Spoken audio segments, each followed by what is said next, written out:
Malaika, nakupenda malaika.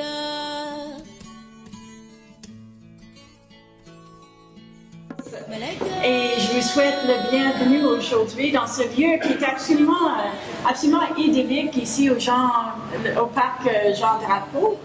Donc, notre colloque aujourd'hui qui portera sur les pratiques d'intervention et savoirs partagés en contexte de diversité. J'aimerais vous dire que ce colloque se porte sur le signe du partenariat. L'équipe Métis voulait remercier nos partenaires qui sont avec nous depuis plusieurs années, certains plus récemment aussi. Donc, dans le premier segment, nous allons parler de pratiques et savoirs d'intervention. Dans le deuxième, les expériences quotidiennes de personnes migrantes. Et dans la troisième partie, ce travail, migration et insertion. Alors, l'équipe du C3S offre les services professionnels, c'est-à-dire les services infirmiers, les services de travail social, de réadaptation. Et la partie privée offre l'hébergement, c'est-à-dire les soins quotidiens, les repas, la buanderie, les loisirs, tout ce qui touche le quotidien d'une personne. Ensuite, la clientèle de notre territoire est très pluriethnique. Donc, on a des résidents qui proviennent de toutes les cultures et notre personnel est aussi très pluriethnique. Alors, qu'est-ce que le facteur pluriethnicité, pluriculturel vient ajouter? Comment l'approche milieu de vie peut-elle se traduire en termes de meilleures pratiques à mettre en œuvre dans une ressource intermédiaire d'une taille de 112 places, de façon à offrir les meilleurs soins et services possibles aux personnes en termes d'autonomie qui les désirent. Donc, la deuxième, ça c'était la première question dont on a parlé. La deuxième, comment ces pratiques-là peuvent-elles être implantées dans le cadre du partenariat prévu par le contrat entre le C3S La Montagne et le promoteur? Plusieurs choses qui sont apparues qui ont un lien direct avec le volet multiculturel, la question du repas par exemple, l'importance de faire des repas diversifiés en fonction des appartenances culturelles, aussi la structure de l'espace physique, etc. Avec Métis, nous avons un partenariat privilégié. Au-delà de l'organisation, il y a les gens. Et ça, pour moi, c'est très important. Le partenariat commence d'abord par un contact avec des gens qui ont vraiment le goût de développer quelque chose, d'innover et d'être créatifs dans leur relation. Alors, pour moi, le partenariat, c'est une richesse. La richesse, c'est la capacité de développer un réseau, le savoir-faire pour l'entretenir, le savoir-être pour créer des relations humaines respectueuses entre ses partenaires, l'intelligence de faire attention aux détails, caressant ce qui coûte, ce qui soude, au précipite le plus fort des partenariats.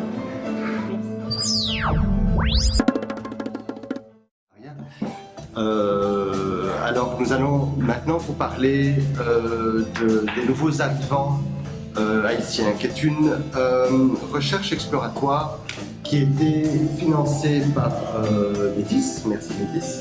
Les propos recueillis suggèrent que les participants ont tenté de trouver un emploi depuis leur arrivée à Montréal, mais ont connu des fortunes diverses, notamment en fonction du genre, de la connaissance de la langue française et du niveau d'éducation formelle.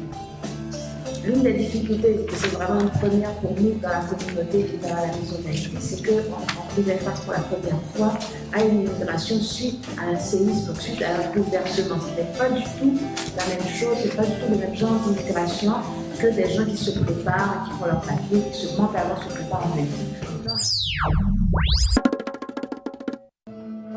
Faire de la recherche nous donne de la crédibilité en parlant de questions qui touchent directement nos membres. Les conclusions de ce projet de recherche confirment généralement ce que nous savions déjà en travaillant avec les immigrants et réfugiés LGBT racisés. Il reste beaucoup de choses à faire, notamment dans l'approche des spécialistes, par exemple, qui sont des avocats, des médecins, des accompagnants psychosociologues, des CLS et autres, il manque cette connaissance, cet approfondissement de ce sujet-là, de cette problématique De LGBT racisée. la montagne.